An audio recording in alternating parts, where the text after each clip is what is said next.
Hi everyone, welcome to all of you divine creature and hope you will be fine. मैं Sunil sir आप सबका स्वागत करता हूँ शिग्मा गुरुकुल में. As you know very well, Shigma Gurukul का ऑफलाइन क्लास के साथ हम ऑनलाइन क्लास भी बच्चों को देते हैं कॉम्पिटिटिव एग्ज़ाम्स के लिए. As you know very well, मैं सुनील सर आपके लिए एक छोटा सा वीडियो लेकर आया हूँ ज्योग्राफी में दक्षिण पश्चिम मानसून यानी साउथ वेस्ट मानसून की बात कर रहे हैं. पता होगा आपको, कल ही 8 जून 2023 को भारत में दक्षिणी पश्चिमी मानसून की एंट्री हो चुकी है मालाबार हिल्स केरल में. इस बार मॉनसून 7 डेज लेट अराइवल है. पिछली साल देखें तो ये बिल्कुल 29 मई यानी कि 2 दिन अर्लियर अराइवल हो चुका था. चलिए साउथ वेस्ट मॉनसून के ऊपर हम एक बात करें कि सवाल क्या आते हैं. तो धारा प्रवाह हमारी बातों को ध्यान से सुनिए. दक्षिणी पश्चिमी मानसून एक स्थानीय लोकल विंड पवन है जो एक ऋतु परक पवन है. अरबी शब्द मौसम से मॉनसून बना है जिसका अर्थ है सीजनल विंड. ये एक नम हवाओं वाली बादल से सम्मिलित पवनें हैं जो समंदर से धरती की ओर यानी साउथ वेस्ट से नॉर्थ ईस्ट की ओर बहती है 4 महीनों में, जून, जुलाई, अगस्त, सितंबर. ये एक स्पेशल फीचर है दक्षिण एशिया देशों का. दक्षिण एशियाई देशों में पाकिस्तान, भारत, श्रीलंका, नेपाल, भूटान, बांग्लादेश, टचिंग म्यांमार और इंडोनेशिया का वेस्ट पार्ट सुमात्रा. तो ये दक्षिण पूर्व एशियाई देशों का स्पेशल फीचर है. हिमालय अगर ना होता तो भारत को ये वरदान दक्षिणी पश्चिमी मानसून का नहीं मिलता, यकीन मानिए. दूसरी बात, देखा जाए तो हिमायू जलवायु विभाजक रेखा तैयार करती है यानी क्लाइमेट डिवाइडर है. रही बात कि ये दक्षिणी पश्चिमी मानसून की खोज किसने की, हम आप सब जानते हैं.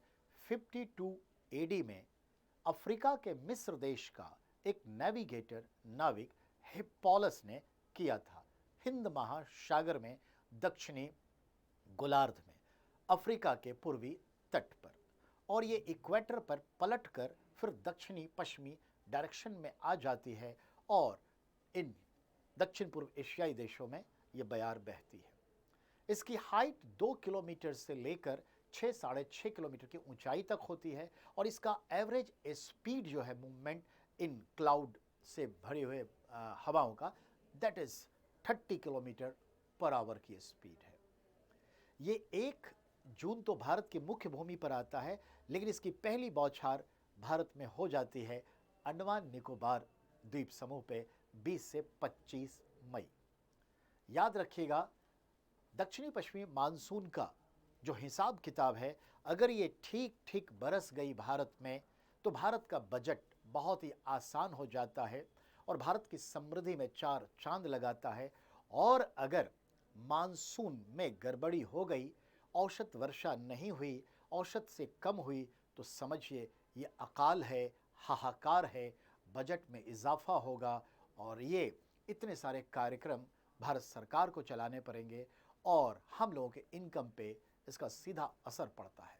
क्योंकि भारत आज भी देखें तो एक एग्रीकल्चर से जुड़ा देश है यानी कृषि प्रधान देश है, क्योंकि 59.50% पीपल जो इंडिया के हैं, they are depend upon their livelihood on agriculture directly और इनडायरेक्टली. तो भारत का जो ये मानसून है, ये जो दक्षिणी पश्चिमी मानसून है, ये स्वेच्छाचारी स्वभाव का है और अनिश्चितता लिए हुए है. याद रखिएगा, हम आपको सब कुछ बताएंगे. ये दक्षिणी पश्चिमी monsoon, returning of monsoon, western disturbance, mango shower, आम्र वृष्टि, काल बैशाखी, ग्वार की उमस, बादल का फटना, क्लाउड ब्रस्ट, वृष्टि छाया प्रदेश यानी रेन शेडो एरिया, ली वार्ड्स क्या है, विंड वार्ड्स क्या है, ये सब बातें हम बताएंगे. लेकिन इस छोटे से वीडियो में संभव नहीं होगा। और अगर आप पूरा का पूरा वीडियो देखना चाहते हैं तो ऑब्वियसली आपको सब्सक्राइब करना पड़ेगा हमारा यूट्यूब चैनल और आपको लेना पड़ेगा एडमिशन ऑनलाइन। ओके, तो इसको ख्याल में लेकर के हम नेक्स्ट क्लास में इसे डिटेल करने जा रहे हैं। आप सबको आमंत्रित करता हूं। Most welcome, Shigma Gurukul. Okay, thank you everyone.